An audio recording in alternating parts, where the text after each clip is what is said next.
Good morning. So the regiment you see in front of you is called the Queen's Light Dragoons, one of the 2 dragoon regiments that will be in the column. Everybody here has been working incredibly hard for the last few years, the last few months to get ready for today. We wanted to show you the most accurate representation of exactly what happened 250 years ago, and we hope we can do so for all of you. Thank you. Do you have any questions for us? He's got a question. I know you've got a question. She wants to know where the coffee is. Can I say, I like this person because look at the size of her coffee mug. Almost as big as the one that I have. The English tea. Come on, you got to join. Yes. So the question was, how many Minutemen died? 8. Well, there were 7 people who were part of the Lexington training band and another person that was there with them. 8 died, 9 were wounded. Now, I don't want to be macabre, but this was a battle. People fought and died here. And the reason why they fought and died is because they did not want to be ruled by a king. There were 8 father and son teams on Lexington Green. Any dads with their sons here today? Any dads? 1? Wait, keep your hand up. 1, 2, keep your hand up. 3, 4, 4. I need a few more. All right, moms with their kids, moms with their sons. Keep your hands up. I want 8. 1, 2, 3, 4, 5, 6, 7, 8. Okay, keep your hands up. 8 father and son teams on Lexington Green prepared to die because they did not want to be ruled by what they considered a tyrant. Keep your hands up, please. You put your hand down, you put your hand down, you put your hand down, you put your hand down, you put your hand down. Only you put your hand down. So these 3 people, they're the only 3 people, father and son teams, that were involved with both people. And I say that, again, not to be macabre, but they were willing to fight and die. Because again, they did not want to be ruled by a king. We really try to show you exactly what happened here. Years ago, when they did the reenactment, they had people in red t-shirts and paper hats.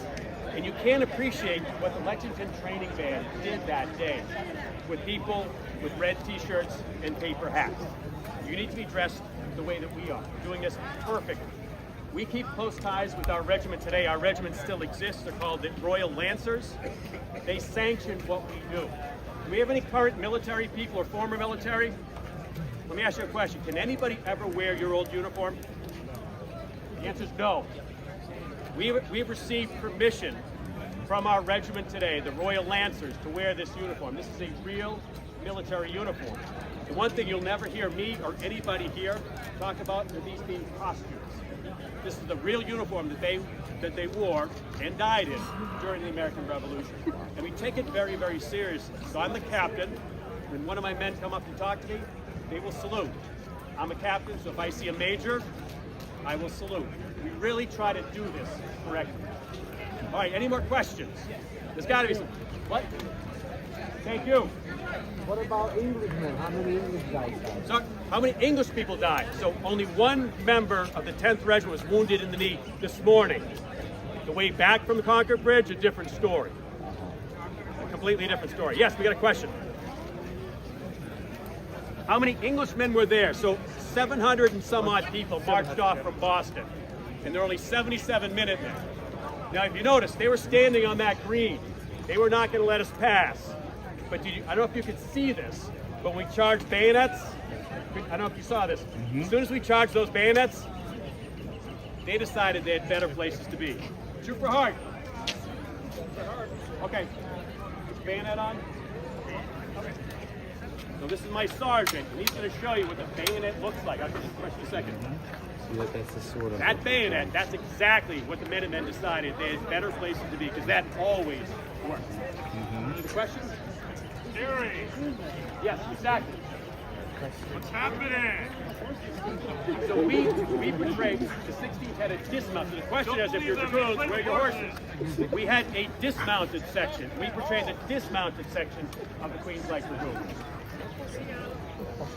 Yes. What was the average age of the British regulars? What was the average age? Average age. All different ages. You served for life. And it was a volunteer regiment, a volunteer army. So that's why the nicer looking your uniform was, the more people would say, I want to join that group. And so our colonel really wanted to have the most sophisticated, fancy uniforms. I'm here standing with my colleagues, the captain of the 64th Regiment, and if you notice some differences in the uniform itself. He's got black facings, I've got blue. Now, I'm going to embarrass a couple people. The question is, in the 18th century, did women have a combat role? No, I'm seeing some no's. We all in agreement? No. No women in the military. Does the name Deborah Sampson ring any bells? And if it doesn't, and if you're from this area, you should look up Deborah Sampson. This is someone who served, who's in the colony of Massachusetts, and wanted to fight on behalf of the colony of Massachusetts. She did not want to be ruled by a king. So you know what she did? She dressed up like a man, pretended to be a man, and served during the entirety of the American Revolution. I have two people in my regiment that feel so strongly about showing you exactly what happened on Lexington Green. They're two young ladies dressing up as men to show you exactly what Lexington Green looked like. So if I can introduce our Trooper Duncan Gilmore from New York, and our brand new Bugler, all the way from New York City. Very good. Bugler, Berlin Lustig. Lustig. I'll get the name. Take your time. So how many days you guys stayed in Boston when you got from the trip before you walked to Lexington? So a number of the regiments, so how long were we in Boston before we marched to? There were a few regiments that had been here for years. Others that had arrived recently. And then a few more that would arrive right after Lexington and Concord. Now, the one thing to think about is you had Boston with, I've read between 12 and 15,000 inhabitants of Boston in 1775. You had 4,000 troops to the city. Now think about even today's climate. Now the soldiers looked at themselves, they were just keeping order. What happens when you put thousands and thousands of military personnel among a civilian population? What happens? Strife. A lot of strife. You had soldiers who, on their off-duty hours, would try to get extra work, taking work from Bostonians. Tension kept ratcheting up and ratcheting up and ratcheting up. There were a number of incidents that happened right before Lexington Green where the fighting could have erupted. It could have erupted in Salem a number of weeks beforehand, but it happened here in Lexington. Any other questions about the uniforms, about what they wore? All right, I'm going to ask you a How question. heavy are they? How heavy the muskets? Everything, uniforms and whole 9 yards. I got to tell you, so It's good. I've got a lot of fun hobbies. Check with us this afternoon when it's about 75, 80 out there. Yeah. So I do the Spartan races, all those kind of crazy endurance races. I will finish this, I'm going to collapse. Wearing all of this, running through the woods, carrying a musket, it's exhausting. I don't know how any of them survived. They marched from Boston, no sleep. They went to bed at 9 o'clock, got them up at 10 o'clock. Marched them all the way to Lexington. They fought the skirmish here. Then they marched another 8 miles to Concord. And then people moved even beyond that. And then fought from the Old North Bridge all the way back to Boston. They didn't get back till about 6 or 7 o'clock at night. I honestly don't know how they survived. I've done a quarter of what they did. I'm exhausted. All right, let me ask you a question. You've asked me a few. Why did they wear red? Actually, let me ask you a better question, especially for the kids. All right, you kids are put on the spot. What color do military people wear today? Green. Dark green. Good. And why do they wear dark green? To blend in. What is the worst color in the world if you want to blend in? What is it? Red! So, I have a question for you, and this is actually a really good question.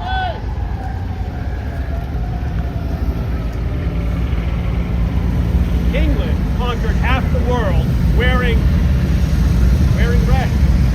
So did they just get lucky? Or do you think there was a reason behind wearing red? It's an intimidating color. It's a very intimidating color. I'm going to have to talk about the musket. weapons were not accurate, they didn't fire that well, you wanted to look intimidating. So our trooper is going to quickly show you how to load a musket. Alright, so to load the musket, I have my cartridge box right here. I have one cartridge left. So first I would take my cartridge and I would bite it open. And then I would open up the pan of my musket. I would pour the gunpowder into the pan, close that, bring it around, pour it into the barrel, and then I would come to the recover and await my orders. Peter J. or Peter Martinez.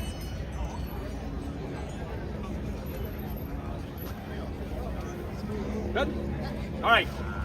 So again, those muskets didn't work very well. They didn't work at all in the rain. So having an intimidating color, looking impressive, is very, very good. Has anybody seen the movie April Morning? Robert Urich was in it, a bunch of people. We actually filmed that. We're part of that, and they trucked us up to Canada to film this. And they had a bunch of Americans portraying British, and you had a bunch of French-speaking French Canadians who were the American militia, not speaking any English. They weren't reenactors, so they had never seen us before. So the director said, just start rolling the film. And we know exactly what we're doing. But they wanted to see what the Minutemen would do. We form up, form front, charge bayonets, and these guys instinctively just started moving backwards. Because again, the bayonet was extremely, extremely intimidating. You didn't want to see, and this is something that the Minutemen didn't have. It was a military weapon. They all had firearms, but very few actually had a bayonet. Now, the other thing is, the question I get an awful lot is, why British? Now, I'll tell you, in 1981, I had a great history teacher in Newton named Peter Bates, and he took 4 names out of the hat. And I was very fortunate to be one of the people he picked to come to see this battle reenactment. At the end of the reenactment in 1981, I went to my mom, Mom, you gotta let me do this. And my mother looks at me and she says, John, we're Irish. We don't join the British Army. The best thing about this hobby is that my ancestors didn't come over until the latter part of the 19th century and the early part of the 20th century. So if anything, my ancestors probably, I'm sure at some point, wore red. But here's the most amazing thing about this country. The minute my grandparents became American citizens, all of that history now became my history. You became an American citizen yesterday. This is now your history. And that's one of the greatest things about this country. And we should all be very proud of it. Woo! All right, there we go. And we thank all of you, and especially the parents, for bringing your kids out to something like this. Because if we don't understand our history, we can lose it. Now, we've talked a lot about a lot of interesting things. We talked about firing a musket, why they wore red. At the end of the American Revolution, there was the Constitutional Convention to determine what our Constitution would look like. And at the end of this, a woman approached Benjamin Franklin and she said, Dr. Franklin, what kind of government have you given us? Now, if you forget everything else that I've said, I need you to remember this. He said, we've given you a republic if you can keep it. If you can keep it. We all assume the United States will always be the United States. It won't unless we all participate. We need to vote. You need to stay active. Talk to your representatives. If you don't, it can disappear. They fought and died so that we could live in a republic. Fighting is over, but now it's up to us to make sure that it continues. Now, over the course of human history, voting has been a right, but many times we've stopped people from voting. Powers that be didn't want many people to vote. There's 3 big groups. Sometimes they wouldn't let you vote based upon the color of your skin. Any people of color here? Raise your hands. How about money? A lot of times they didn't want poor people. If you didn't own property, you couldn't vote. So anybody's ancestors that didn't have any money when they arrived, raise your hands. I'm going to raise my hand. And then finally, what's the biggest group?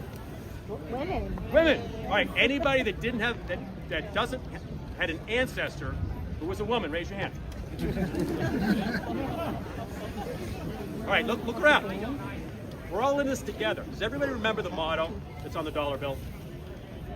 E pluribus unum. Out of many, one. We're all Americans. There's a lot of things these days that divide us, but we need to remember what keeps us together. We love liberty, we want to rule ourselves, and we want to participate. So I do have a request for all of you. If you're one of those groups that at some time you had an ancestor who was not allowed to vote, on behalf of the officers, men, and the women of the 16th Queens White Dragoons, the next time an election rolls around, take 10 minutes. Look at that brochure and go vote. All right, I'm going to keep talking, but if you have any questions, we've got some other wonderful people here. But we want to thank you for coming out, and we hope you have a great rest of the day. Thank you.